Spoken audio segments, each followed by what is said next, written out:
Hey guys.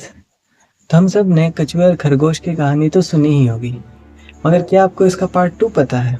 नहीं। Well नहीं। तो चलिए आज मैं आपको इसका पार्ट 2 सुनाता हूँ। और बिलीव मी, ये पार्ट 1 से ज़्यादा इंटरेस्टिंग होने वाला है। So let's begin this story. तो पार्ट 1 में हमने सुना कि कछुआ स्लो होने के बावजूद रेस जीत जाता है और खरगोश फास्ट होने के बावजूद हार जाता है अपने ओवर कॉन्फिडेंस की वजह से। इसके बाद जंगल के सारे जानवर उसका मजाक बनाते हैं, उसे चिढ़ाते हैं कि तुम अपने आप को इतना फास्ट कहते हो और तुम कछुए से हार गए। अब खरगोश बहुत ज़्यादा ह्यूमिलिएट होने के बाद वो उसके दिमाग में एक ही चीज़ चलता है कि कैसे मैं कछुए को हराऊं, कैसे मैं अपना बदला लूं।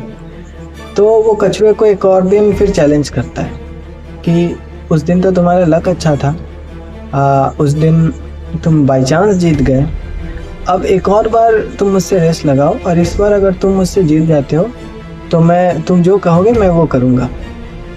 तो कछुआ एक्सेप्ट करता है फिर से चैलेंज और अगले दिन फिर से एक रेस ऑर्गेनाइज होती है और जंगल के सारे जानवर आते हैं और फिर से रेस स्टार्ट होती है। इस बार जो होना था वही हुआ। इस बार खरगोश कोई गलती नहीं करना चाहता था, वो बहुत ज़्यादा फोकस्ड था क्योंकि दूध का जला छाछ भी फूक फूक कर पीता है। तो वो बिल्कुल फोकस्ड था और वो कोई एक बार वो हार चुका था तो अब वो कोई गलती नहीं करना चाहता था। तो रेस स्टार्ट होती है। एज यूजुअल कछुआ स्लोली आगे बढ़ता है और खरगोश बस एक झटके में ही एक छलांग में ही बहुत दूर पहुंच जाता है और कुछ ही सेकंड्स, कुछ ही मिनट में रेस एंड हो जाता है और जो होना था वही हुआ, खरगोश जीत जाता है। लेकिन उसका फिर से वही मजाक उड़ाना शुरू हो जाता है। वो फिर से कछुए का मजाक बनाता है, फिर से चिढ़ाता है। तो कछुआ सोचता है कि इसको तो सबक सिखाना पड़ेगा, यानी इसका घमंड तोड़ना ही पड़ेगा। तो कछुआ फिर से एक दिन चैलेंज करता है खरगोश को कि तुम्हारे कहने पे मैंने 2 बार रेस लगाया, अब एक बार मैं तुम्हें चैलेंज कर रहा हूँ, अब तुम एक बार मेरे से रेस लगाओ एक और बार। तो खरगोश बिना कुछ सोचे हाँ कर देता है। लेकिन कछुआ फिर कहता है कि इस बार शर्तें कुछ अलग होंगी, इस बार हम ज़मीन पे नहीं पानी पे रेस लगाएंगे।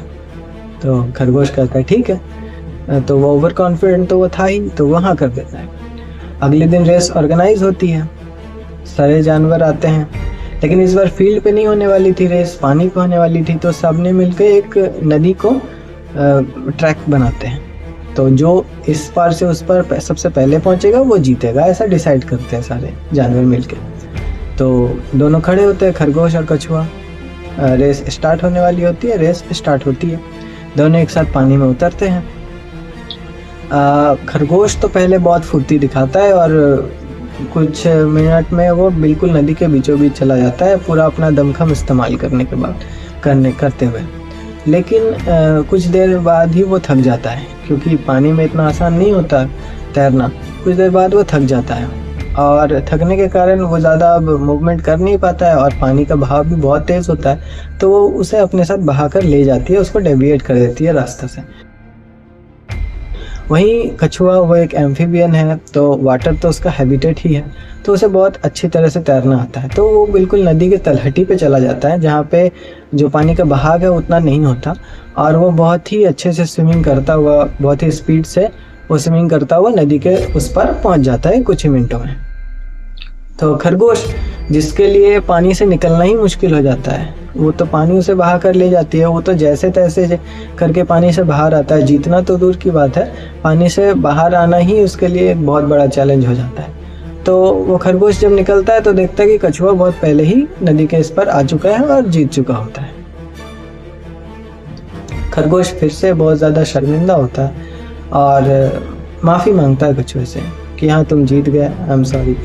तो कछुआ उसे समझाता है कि देखो नहीं, ऐसी बात नहीं है, हम सब में कुछ न कुछ कैपेबिलिटीज़ है। तुम पानी में हार गए, मैं ज़मीन पे हार गया क्योंकि मैं ज़मीन पे स्लो हूँ और तुम पानी में स्लो हो क्योंकि हमारे हैबिटेट अलग अलग है, हमारी कैपेबिलिटीज़ अलग अलग है, हमारी स्ट्रेंथ अलग अलग है। तो इसलिए कभी किसी का मजाक नहीं बनाना चाहिए। तो खरगोश को बुरा लगता है और फिर वो माफ़ी मांगता है कछुए से।